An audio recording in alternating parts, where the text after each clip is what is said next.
नमस्कार विद्यार्थी मित्रांनो, हिस्ट्री बाय संतोष चव्हाण या आपल्या ऑफिशियल यूट्यूब चॅनलवर तुम्हा विद्यार्थी मित्रांचं पुन्हा एकदा खूप खूप स्वागत.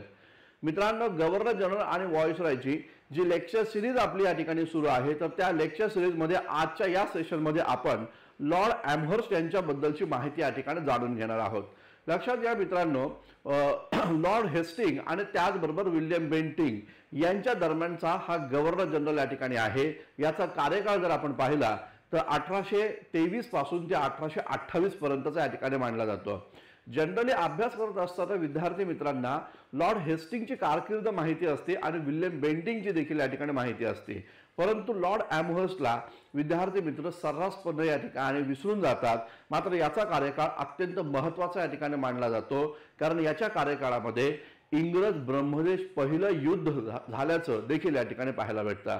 तर लक्षात घ्या, सुरू करूया आजचं महत्त्वाचं सेशन. लॉर्ड एम्हर्स्ट यानं त्याच्या कार्यकाळामध्ये काय काय महत्त्वाच्या उपाययोजना केल्या आणि त्यानं त्याच्या कार्यकाळामध्ये काय काय महत्त्वाची अचिव्हमेंट या ठिकाणी केलेली आहे, त्या सर्व गोष्टींवर आजच्या या सेशनमध्ये आपण या ठिकाणी चर्चा करूया. आता पहा, लॉर्ड एम्हर्स्ट बद्दल जर आपण माहिती घ्यायची झाली तर सर्वात इम्पॉर्टंट मुद्दा आहे की या लॉर्ड एम्हर्स्टच्या कार्यकाळामध्ये सन 1824 साली संस्कृत कॉलेज जे आहे तर ते संस्कृत कॉलेज या ठिकाणी स्थापन झाल्याचं एकंदरीत या ठिकाणी पाहायला भेटतं. आता वास्तविकता या प्रकारचं संस्कृत कॉलेज बनारसमध्ये यापूर्वी स्थापन झालं होतं. लक्षात घ्या, सन 1792 ला बनारसचा जो गव्हर्नर होता जोनाथन डंकन, तर त्या जोनाथन डंकननं बनारसमध्ये संस्कृत कॉलेजची स्थापना केली होती. हा मुद्दा या ठिकाणी लक्षात घ्या. त्या संस्कृत कॉलेजचा मुख्य उद्देश असा होता की भारतातील जेवढे काही प्राचीन धर्मग्रंथ आहेत तर त्या प्राचीन संस्कृत मधल्या धर्मग्रंथांचं इंग्रजीत भाषांतर या ठिकाणी करणं, या प्रकारचा उद्देश जोनाथन डंकनने स्थापन केलेल्या संस्कृत कॉलेजचा होता. मात्र ते संस्कृत कॉलेज जे आहे ते संस्कृत कॉलेज या ठिकाणी स्थापन झालं होतं बनारस म्हणजे वाराणसीमध्ये. कलकत्त्यामध्ये जे संस्कृत कॉलेज स्थापन झालं तर ते 1824 ला झालेलं आहे. आणि लक्षात घ्या, हे संस्कृत कॉलेज लॉर्ड एम्हर्स्टच्या कार्यकाळामध्ये स्थापन झाल्याचं एकंदरीत दिसून येतं. आणि या प्रकारचं संस्कृत कॉलेज स्थापन व्हावं यासाठी जेम्स प्रिन्सेप आणि थॉमस मॅकॉलॉय या दोघांनी याला प्रवृत्त केल्याचं एकंदरीत दिसून येतं. आता पाहायला भेटतं आपल्याला जेम्स प्रिन्सेप आणि थॉमस मॅकॉलॉय यांची नेमकी भूमिका भारतीय इतिहासामध्ये काय नेमकी आहे. आपल्या सर्वांना माहिती असेल, जेम्स प्रिन्सेप जे होते एक मोठे प्राच्य विद्या अभ्यासक या ठिकाणी राहिलेले आहेत. या जेम्स प्रिन्सेपनं सन 1837 साली, लक्षात असू द्या, जेम्स प्रिन्सेपनं सन 1837 साली सम्राट अशोकाचे प्राचीन शिलालेखांचं वाचन करण्यात त्याला यश मिळालेलं आहे. तर ब्राह्मी लिपीतील जे शिलालेख आहे अशोकाचे, तर ते त्यानं या ठिकाणी जेम्स प्रिन्सेपनं सर्वप्रथम या ठिकाणी वाचले. आणि त्यानंतर संपूर्ण भारतवासियांना देवानाम प्रिय प्रियदस्य या नावाचा राजा जो होता हा भारतामध्ये होऊन गेला आणि ज्याच्या कार्यकाळामध्ये संपूर्ण भारत जो आहे हा त्याच्या अधिपत्याखाली होता, या प्रकारची माहिती या ठिकाणी मिळते. सम्राट अशोक जो होता ज्याच्या काळामध्ये भारतामध्ये पहिलं या ठिकाणी स्टेट निर्माण झालेलं होतं, या प्रकारची माहिती पण जेम्स प्रिन्सेपनं आपल्याला या ठिकाणी दिलेली आहे असं एकंदरीत दिसून येतं. तर हा एक प्राच्य विद्या अभ्यासक राहिलेला आहे जेम्स प्रिन्सेप. दुसरा महत्त्वाचा म्हणजे थॉमस मॅकॉलॉय. आपल्या सर्वांना माहिती आहे 1833चा चार्टर ऍक्ट जेव्हा संमत झाला तर त्या 1833च्या चार्टर ऍक्टमध्ये जो लॉ मेंबर या ठिकाणी व्हाईसरॉयच्या कार्यकारिणी परिषदेमध्ये घेतला गेला होता, तर तो पहिला लॉ मेंबर हा या ठिकाणी थॉमस मॅकॉले होता. आणि या थॉमस मॅकॉलेच्या माध्यमातून भारतामध्ये भूमिका घेतली गेली की आता सरकारी नोकरी प्राप्त करण्यासाठी कसल्याही प्रकारचा भेद या ठिकाणी केला जाणार नाही. जात, धर्म, वंश, लिंग अशा कसल्याही प्रकारचा भेद या ठिकाणी सरकारी नोकरी मिळवण्यासाठी केला जाणार नाही, या प्रकारची भूमिका थॉमस मॅकॉलेनं या ठिकाणी घेतल्याचं एकंदरीत दिसतं. भारतामध्ये आधुनिक शिक्षण द्यायचं असेल तर डाऊनवर्ड फिल्टरेशन थेअरी मांडणं भूमिका आहे किंवा डाऊनवर्ड फिल्टरेशन थेअरीची भूमिका याने या ठिकाणी मांडलेली आहे. शिक्षणाचा झिरपता सिद्धांत मांडून यानं या ठिकाणी आधुनिक शिक्षणाला भारतामध्ये सुरुवात केलेली होती असं एकंदरीत दिसतं. हाच थॉमस मॅकॉले जेव्हा या ठिकाणी आंग्लवाद किंवा प्राच्यवाद या प्रकारचा वाद या ठिकाणी भारतामध्ये झाला, त्यावेळेस याच थॉमस मॅकॉलेनं भूमिका घेतलेली होती, ती म्हणजे आंग्लवादी शिक्षण व्यवस्था भारतामध्ये या ठिकाणी लागू करण्याच्या संदर्भात. तर लक्षात घ्या, थॉमस मॅकॉले आणि जेम्स प्रिन्सेप या दोघांच्या सल्ल्यानं संस्कृत कॉलेजची स्थापना 1924ला या ठिकाणी कलकत्तामध्ये झाल्याचं एकंदरीत या ठिकाणी दिसतं. मित्रांनो लक्षात घ्या, ज्या पद्धतीचं बनारसमध्ये संस्कृत कॉलेज होतं जे 1792ला स्थापन झालं, 1824 साली या ठिकाणी संस्कृत कॉलेज जे आहे कलकत्त्यामध्ये स्थापन झालं. तशाच प्रकारचे साधारणतः 1821ला पुण्यामध्ये संस्कृत कॉलेज स्थापन झालेलं आहे असं एकंदरीत दिसतं. मग पुण्यातलं जे संस्कृत कॉलेज होतं ते कोणी स्थापन केलं, तर ती व्यक्ती होती माउंट स्टुअर्ट एल्फिन्स्टन. तर हा एक महत्त्वाचा मुद्दा आपण इथे या ठिकाणी लक्षात ठेवणं गरजेचं आहे. आता लक्षात घ्या, या संस्कृत कॉलेजचे पहिले प्राचार्य कोण होते, तर लक्षात घ्या पहिले प्राचार्य या ठिकाणी महेशचंद्र भट्टाचार्य हे या ठिकाणी होते असं एकंदरीत दिसतं. तर यांचं नाव कदापि विसरू नका. महेशचंद्र भट्टाचार्य हे संस्कृत कॉलेजचे पहिले प्राचार्य राहिले आणि लक्षात घ्या त्यांनी सुमारे 18 वर्ष हे पद सांभाळलेलं आहे असं एकंदरीत दिसतं. तर महेशचंद्र भट्टाचार्य हे या संस्कृत कॉलेजचे पहिले प्रिन्सिपल राहिल्याचं एकंदरीत दिसतं. आणि त्यांच्यानंतर मग आपल्याला या ठिकाणी पाहायला भेटतं की 1851ला या संस्कृत कॉलेजचे प्राचार्य या ठिकाणी बनलेले आहेत ईश्वरचंद्र विद्यासागर. ईश्वरचंद्र विद्यासागर ज्या संस्कृत कॉलेजचे प्राचार्य होते तिथं त्यांनी एक महत्त्वाची चळवळ उभारली होती, ती म्हणजे विधवा पुनर्विवाहाची चळवळ त्यांनी या ठिकाणी उभारल्याचं एकंदरीत दिसतं. आपल्या सर्वांना माहिती आहे ईश्वरचंद्र विद्यासागर जे होते, तर त्या ईश्वरचंद्र विद्यासागर यांनी एक महत्त्वाचं वर्तमानपत्र सुरू केलं होतं ज्याचं नाव होतं सोमप्रकाश. आणि या सोमप्रकाश या वृत्तपत्राच्या माध्यमातून त्यांनी त्या काळातल्या कलकत्तामधल्या बंगाल प्रांतातल्या समाजाला या ठिकाणी समाजाप्रती ही भूमिका या ठिकाणी त्यांनी घेतलेली होती की आता स्त्रिया ज्या आहेत तर त्या स्त्रिया ज्या विधवा झालेल्या आहेत तर त्या विधवा स्त्रियांना पुन्हा या ठिकाणी विवाह करण्याचा अधिकार आपण दिला पाहिजे, या प्रकारची भूमिका इथे या ठिकाणी घेतली गेली होती असं एकंदरीत या ठिकाणी दिसून येतं. लक्षात घ्या, हे ईश्वरचंद्र विद्यासागर आहे, त्यांनी विधवा पुनर्विवाहाचं समर्थन करण्यासाठी विडो मॅरेज या नावाचा एक महत्त्वाचा ग्रंथ देखील लिहिल्याचं एकंदरीत दिसतं. आणि याच ईश्वरचंद्र विद्यासागर यांच्या प्रयत्नामुळे सन 1856 साली विधवा पुनर्विवाहाचा कायदा हा ब्रिटिश सरकारने या ठिकाणी मंजूर केलेला होता असं एकंदरीत दिसून येतं. तर खूप महत्त्वाचं भूमिका ईश्वरचंद्र विद्यासागर यांची सामाजिक सुधारणा चळवळीमध्ये राहिली. तर लक्षात घ्या, हे ते संस्कृत कॉलेजच्या या ठिकाणी प्राचार्य राहिले, जे संस्कृत कॉलेज लॉर्ड एम्हर्सनं 1824 साली कलकत्तामध्ये स्थापन केलं होतं. मुद्दा नीट या ठिकाणी लक्षात घ्या.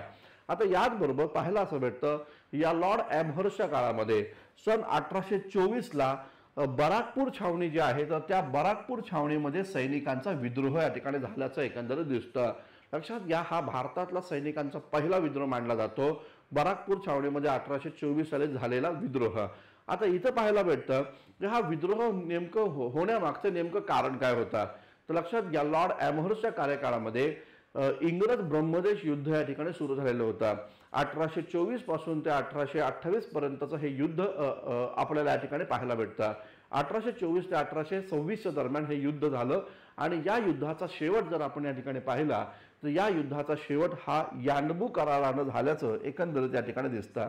तर लक्षात घ्या, इंग्रज ब्रह्मदेश युद्ध जेव्हा या ठिकाणी होतं तेव्हा भारतीय सैनिकांना समुद्र पार करून जाऊन या ठिकाणी ब्रह्मदेशामध्ये या ठिकाणी जावं लागणार होतं.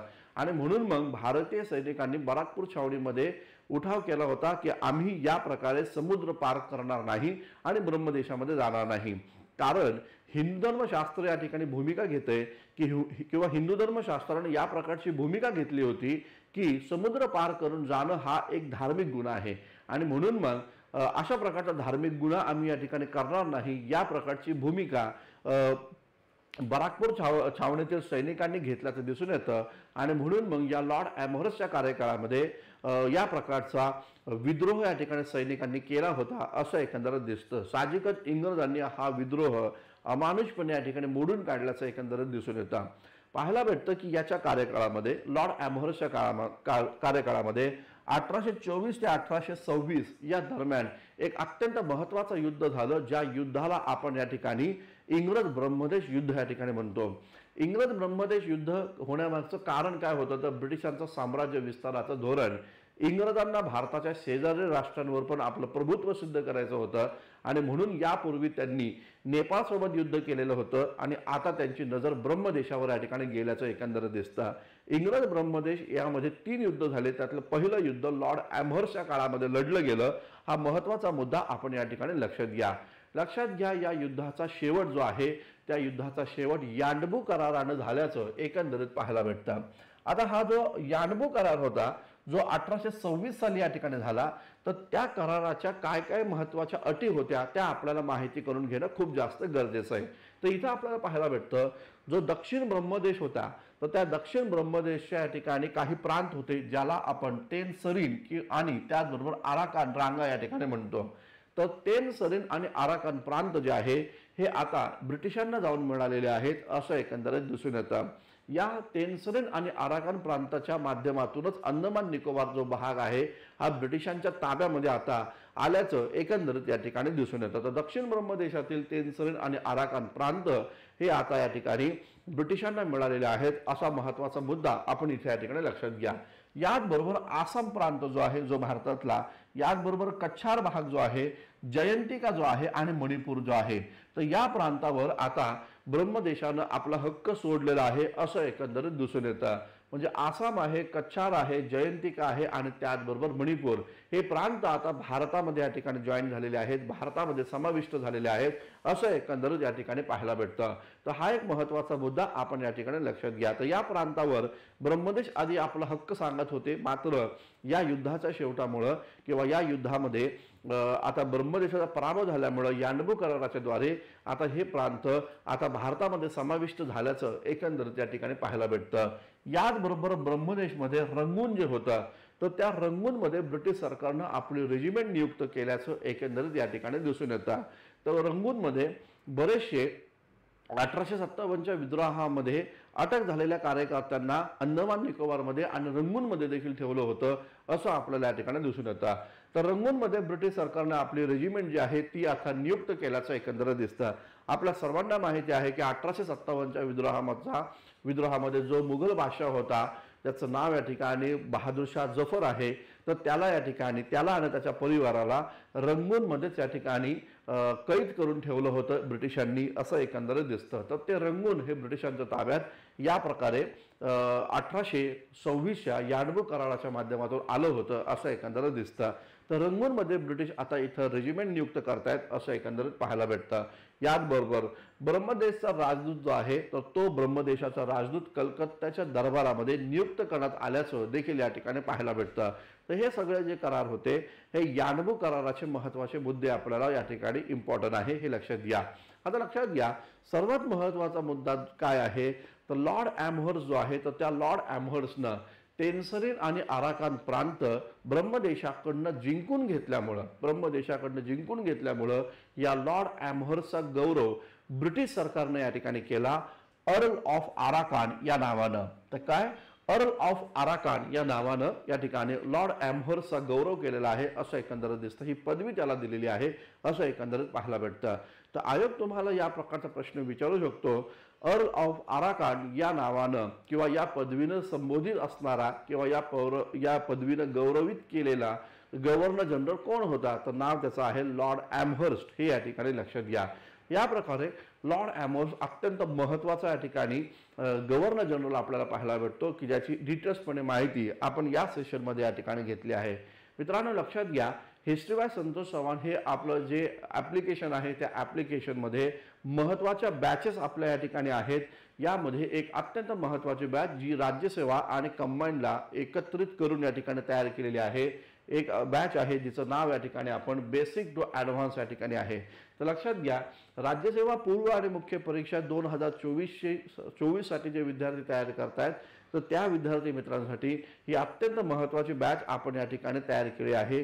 जे विद्यार्थी राज्यसेवेची परीक्षा या ठिकाणी त्या परीक्षेला टार्गेट या ठिकाणी करतात त्यांनी ही बॅच जरूर या ठिकाणी जॉईन करा आणि त्यासाठी डिस्क्रिप्शन बॉक्समध्ये जी आपल्या ॲप्लिकेशनची लिंक दिलेली आहे त्या लिंकवर तुम्ही या ठिकाणी जावा, ॲप्लिकेशन डाउनलोड या ठिकाणी करा आणि त्यानंतर या बॅचला प्रवेश देखील या ठिकाणी तुम्ही घ्या. याचबरोबर समाज सुधारकांचं आपलं एक पुस्तक या ठिकाणी आता आपल्या या ठिकाणी पब्लिश झालेलं आहे. 39 महाराष्ट्रातील समाज सुधारकांची माहिती देणारं एक छोटेखानी पुस्तक आपल्याला इथे या ठिकाणी पाहायला भेटेल. हे पुस्तक देखील आपल्या हिस्ट्री बाय संतोष चव्हाण या ॲप्लिकेशनवर उपलब्ध आहे. ज्या विद्यार्थ्यांना हे पुस्तक हवं आहे त्यांनी देखील हे आपलं या ठिकाणी ॲप्लिकेशन डाउनलोड या ठिकाणी करा आणि हे पुस्तक या ठिकाणी तुम्ही जरूर या ठिकाणी परचेस करा. ते पुस्तक जरूर या ठिकाणी मागवा. लक्षात घ्या, पोस्टल तुम्हाला या ठिकाणी केलं जाईल तुमच्या पोस्टल ॲड्रेसवर. तर जिथं तुम्ही राहता त्या पोस्टल ॲड्रेसवर भारतामध्ये कुठेही तुम्हाला हे पुस्तक या ठिकाणी घरपोच या ठिकाणी उपलब्ध करून देण्याची सोय इथं आपण या ठिकाणी केलेली आहे. तर हिस्ट्री बाय संतोष चव्हाण या आपल्या ॲप्लिकेशनवर खूप सारे कोर्सेस उपलब्ध आहेत. तुम्ही ते जरूर या ठिकाणी जॉईन करा, जेणेकरून आगामी परीक्षांमध्ये तुम्हाला त्याचा खूप जास्त बेनिफिट या ठिकाणी होईल. तर थांबूया मित्रांनो, नेक्स्ट सेशनमध्ये आपण नेक्स्ट गव्हर्नर जनरलची माहिती या ठिकाणी घेऊया. तोपर्यंत धन्यवाद. Thank you very much.